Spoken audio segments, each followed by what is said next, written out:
अब अपनी प्लेसमेंट की प्रिपरेशन शुरू कर देनी चाहिए। Hi guys, welcome back to another video. यार मेरा नाम है सुमित और आज हम इस वीडियो के अंदर बात कर रहे होंगे हर एक उस फ्रेशर स्टूडेंट से, हर एक उस अभी जिसने जेईई का एग्जाम दिया और अब वो कॉलेज में एडमिशन ले चुका है। आज हम उस हर एक स्टूडेंट से बात कर रहे होंगे। आज का हमारा वीडियो का टॉपिक है एवरीथिंग अबाउट प्लेसमेंट्स। जो हमारी कॉलेज की इंजीनियरिंग कॉलेजेस में प्लेसमेंट होती है, इनके बारे में A to Z इन्फॉर्मेशन मैं आपको देने की कोशिश करूंगा इस वीडियो के माध्यम से। तो चलिए वीडियो को शुरू करते हैं। हमारे पास में जो प्लेसमेंट होती है ये 3 तरीके की प्लेसमेंट होती है। समझने की कोशिश करता हूँ, मैं आपको समझाने की कोशिश करता हूँ कि हमारे पास में जो प्लेसमेंट होती है ना, हमारे पास में जो प्लेसमेंट होती है ये 3 तरीके की प्लेसमेंट होती है। एक हमारे पास में होती है टेक, एक हमारे पास में आती है नॉन टेक और एक हमारे पास में आती है कोर प्लेसमेंट्स। ठीक है, अब भैया ये जो आपने तीनों बताया मुझे कि tech placement, non tech placement और कोर प्लेसमेंट्स क्या होती है, मैं आपको एक एक करके सारी चीजें समझाता हूँ। पहले एक थोड़ा सा फ्रेमवर्क समझने की कोशिश करते हैं कि प्लेसमेंट ये वाला पार्ट तो आपका थोड़ा टाइम लेट आएगा, बट पहले आपको ये चीज समझने की जरूरत है कि हमें कब अपनी प्लेसमेंट की प्रिपरेशन शुरू कर देनी चाहिए। आज की डेट में अगर मैं आपको बताऊं, जहां पे कंपटीशन बहुत ज्यादा है, जहां पे कंपटीशन बहुत ज्यादा है, जहां पे कंपटीशन बहुत ज्यादा है, वहां पर आपको अपनी जो प्लेसमेंट की तैयारी है, मैं कहूंगा आपको उसको फर्स्ट ईयर से कर देनी चाहिए। ठीक है, जैसे ही आप कॉलेज की इंजीनियरिंग में आए, जैसे ही आपने इंजीनियरिंग करना शुरू करा, उसके आप स्टार्टिंग के उसके 3 महीने आप छोड़ दो, 3 मंथ आप छोड़ दो। ठीक है, 3 महीने आप छोड़ दो। बाकी के आप जो 9 महीने हैं, 9 महीने तो नहीं होते ऑब्वियसली, जो हमारा फर्स्ट ईयर का सेमेस्टर होता है वो सारे सेमेस्टर लगभग 10 महीने के अराउंड में खत्म हो जाते हैं, 10 मंथ के अराउंड में खत्म हो जाते हैं। तो 3 तो आप करीब 7 मंथ अपने जो है कि इस प्लेसमेंट की तैयारी को दे सकते हो। मैं अब ये नहीं है कि आप डायरेक्टली प्लेसमेंट की तैयारी में कूद जाओगे। देखो, द थिंग इज दैट कि आपको प्लेसमेंट अगर चाहिए अपनी, मैं अभी बताता हूँ कि टेक क्या होता है, नॉन टेक क्या होता है, कोर क्या होता है, बट उससे पहले मैं आपको एक चीज बता रहा था कि अभी कंपटीशन बहुत ज्यादा हो चुका है इंजीनियरिंग कॉलेजेस के अंदर में प्लेसमेंट के लिए। ठीक है, फर्स्ट ईयर इंजीनियरिंग कॉलेज में आप जैसे ही आते हो, फर्स्ट ईयर स्टूडेंट के रूप में आते हो, 10 महीने के आसपास आपके दोनों सेमेस्टर होते हैं। मैं कहूँगा आप उसमें से 3-4 महीने अपने एक्सप्लोर करो, लाइफ को बढ़िया जियो, कॉलेज में दोस्त बनाओ, अलग अलग लोगों से मिलो, अलग अलग सोसाइटीज में जाकर के अपना इंटरव्यूज दो और उसमें सिलेक्ट होने की कोशिश करो। ठीक है, बट जैसे ही आपका, चलो मैं कहता हूं कि आपने 1 सेमेस्टर मजे कर लिया, ठीक है, जैसे ही आपका सेकेंड सेम शुरू होता है, यहां से गेम चेंज होना शुरू हो जाता है। ठीक है, आप समझते हैं कि पहले कि जो प्लेसमेंट कंपनी आती है ये कब आना शुरू हो जाती है कंपनीज में। देखो, आप समझो कि आप जैसे कि मैं बताता हूं ड्यूरेशन क्या होता है। ड्यूरेशन क्या होता है, आप फर्स्ट ईयर में आए, ठीक है, फर्स्ट ईयर में आए और आपने यहाँ पे अपनी थोड़ी सी बेसिक सब्जेक्ट्स के बारे में पढ़ाई करी, बेसिक सब्जेक्ट्स को पढ़ा। ठीक है, बेसिक सब्जेक्ट्स को पढ़ाओ। ठीक है, सेकेंड ईयर आपका थोड़ा सा एडवांस हो जाता है, एडवांस हो जाता है। ठीक है, और ठीक है, ये 2 साल आपकी थोड़े बहुत इंपॉर्टेंट होते हैं।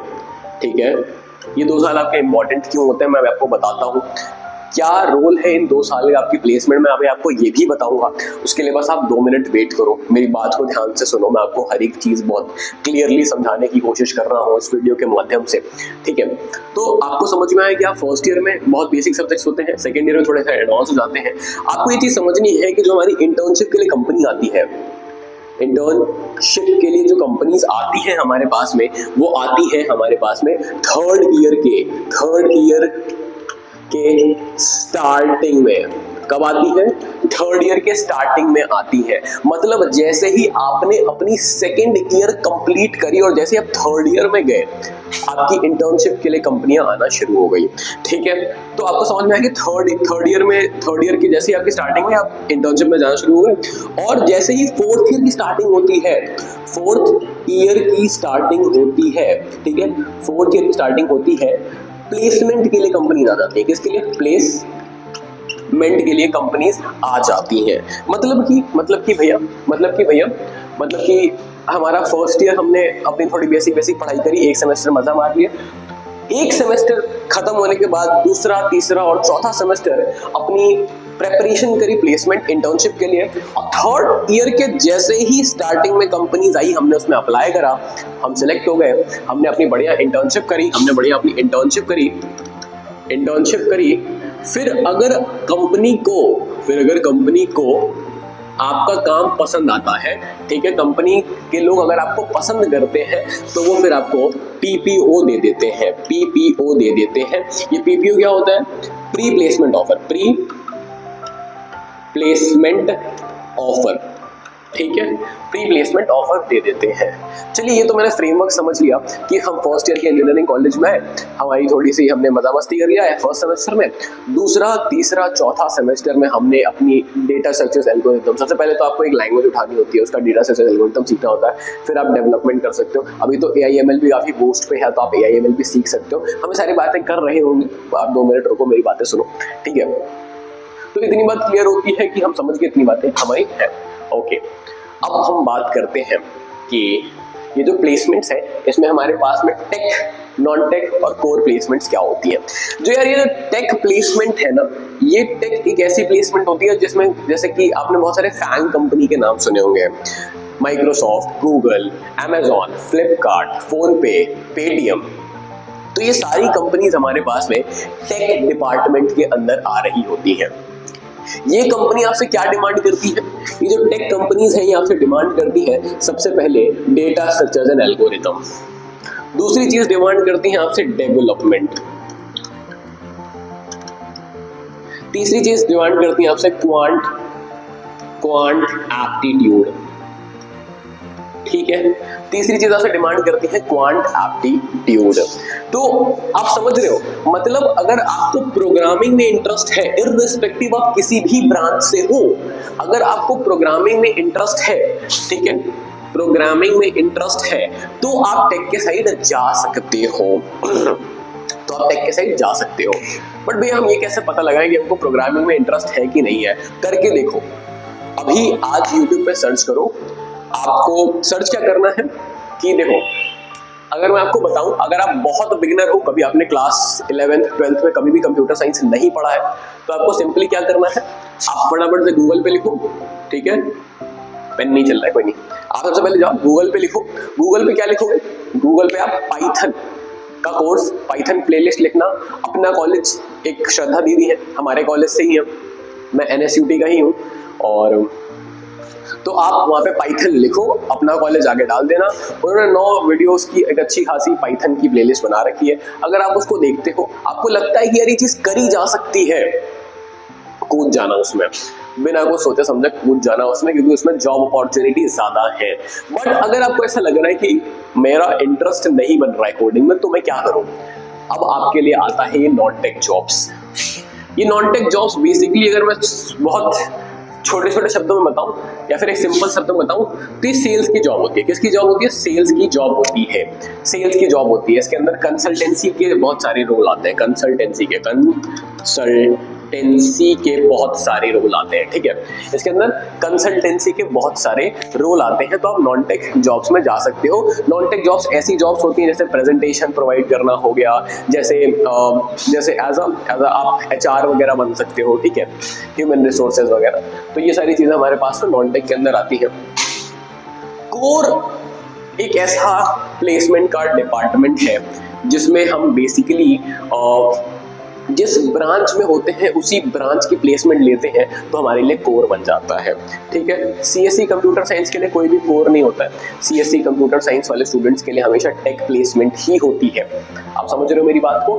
तो अगर आप एक ऐसे व्यक्ति हो जिसने सिविल इंजीनियरिंग कर रही है, जो मैकेनिकल इंजीनियरिंग कर रहा है, जो इलेक्ट्रिकल इंजीनियरिंग कर रहा है, मैं भी इलेक्ट्रिकल इंजीनियरिंग कर रहा हूँ, और या फिर आप इलेक्ट्रॉनिक्स एंड कम्युनिकेशन पढ़ रहे हो, तो इन सबके लिए कोर कंपनीज होती हैं। जैसे अगर मैं आपको अपनी बताऊं, मैं इलेक्ट्रॉनिक्स में बताऊं, तो एक इंटेल काफी अच्छी कंपनी है जो चिपसेट वगैरह बनाती है, राइट। तो आप कोर में जा सकते हो। मतलब आपको समझ में आया मेनली क्या बता रहा था? Tech placement, non tech placement and core placement की बातें हमने करी। टेक के लिए हमें computer science, data structure, algorithm, development, quant aptitude को देखना पड़ेगा, सीखना पड़ेगा, उसके बाद ही हमारे पास में होगा। अब DSA सीखने के लिए आपको कोई ना कोई लैंग्वेज उठानी पड़ेगी, जावा या तो आप C++ उठा लेना, इन दोनों में से कोई भी एक लैंग्वेज उठा लेना, आपका काम हो जाएगा। ठीक है, कंसल्टेंसी के लिए यार अपनी कम्युनिकेशन स्किल्स पे बहुत काम करना पड़ेगा। कॉलेजेस में जाओ, सोसाइटीज को ज्वाइन करो, बातें करो, लोगों से जितना इंटरेक्ट कर सकते हो करो, बट सिर्फ वही मत करते रहना, पढ़ाई पे भी ध्यान देना, बिकॉज ये CGPA ज्यादा मांगते हैं। ठीक है, और कोर कंपनी के लिए यार तो अपनी पढ़ाई तो करनी पड़ेगी, अपनी सिलेबस तो पढ़ना ही पड़ेगा। अब अच्छी हमने ये बात समझ ली कि ये कोर कंपनी, प्लेसमेंट, ये सारी चीजें हमें समझ में आ गई। एक बात बताओ आप मुझे कि भैया ये कंपनीज शॉर्टलिस्ट कैसे करते हैं? अगर मुझे प्लेसमेंट चाहिए तो मैं ऐसा क्या करूं? ऐसे कौन से 3 मंत्र होंगे जो मुझे कोई बता दे कि मेरा प्लेसमेंट लग सकता है या फिर लगने के बहुत ज्यादा चांसेस आ सकते हैं? आइए समझते हैं। इसको मिटा दूं? नहीं, मिटाना सही नहीं रहेगा। ठीक है, तो यहाँ पे समझने की कोशिश करते हैं। देखिए, सबसे पहले जो क्राइटेरिया होता है ना, क्राइटेरिया, ठीक है, सबसे पहला क्राइटेरिया की अगर मैं आपसे बात करूंगा, सबसे पहले क्राइटेरिया की अगर मैं आपसे बात करूंगा तो वो मेरा क्राइटेरिया ये होगा कि सबसे पहला क्राइटेरिया ये होगा कि CGPA आपको कितनी रखनी है? 7.5 से ऊपर है। अगर मैं आपको मोटा मोटी बताऊं, कंपनी का जो शॉर्टलिस्टिंग क्राइटेरिया होता है वो 6.5 से ऊपर होता है, बट अगर आपको प्लेसमेंट चाहिए तो आप किसी भी कीमत पे इसको 7.5 से नीचे नहीं जाने दे सकते, अगर आपको प्लेसमेंट चाहिए तो अपनी इंजीनियरिंग में। ठीक है, कंपटीशन बढ़ रहा है। दूसरी चीज कि आपकी किसी भी ईयर बैक नहीं आनी चाहिए। पहला CGPA, दूसरा ईयर बैक नहीं आना चाहिए, 4 साल का कोर्स 5 साल में नहीं होना चाहिए, 4 साल का कोर्स 4 साल में ही होना चाहिए। ये क्राइटेरिया होती है आपकी। सबसे पहले देखो, CGPA 7.5 से ऊपर होनी चाहिए। 6.5 में तो काम चल जाएगा, लेकिन आप सिलेक्ट नहीं हो रहे होगे, तो 7.5 के ऊपर चाहिए। कोई भी आपका बैकलॉग नहीं होना चाहिए, मतलब कि बैकलॉग इन द सेंस कि आपका 4 साल का कोर्स 4 साल में ही खत्म होना चाहिए, 4 साल का कोर्स 5 साल में नहीं खत्म होना चाहिए। ठीक है, तो आई होप आपको इतनी बातें समझ में आ गई होंगी मेरी, और मिलता हूँ फिर एक आपको नई वीडियो के साथ में। तब तक के लिए थैंक यू सो मच। और किसी भी एक नेक्स्ट टॉपिक पे वीडियो चाहिए हो, just let me know in the comment section. तब तक के लिए thank you so much. Love you all, bye bye.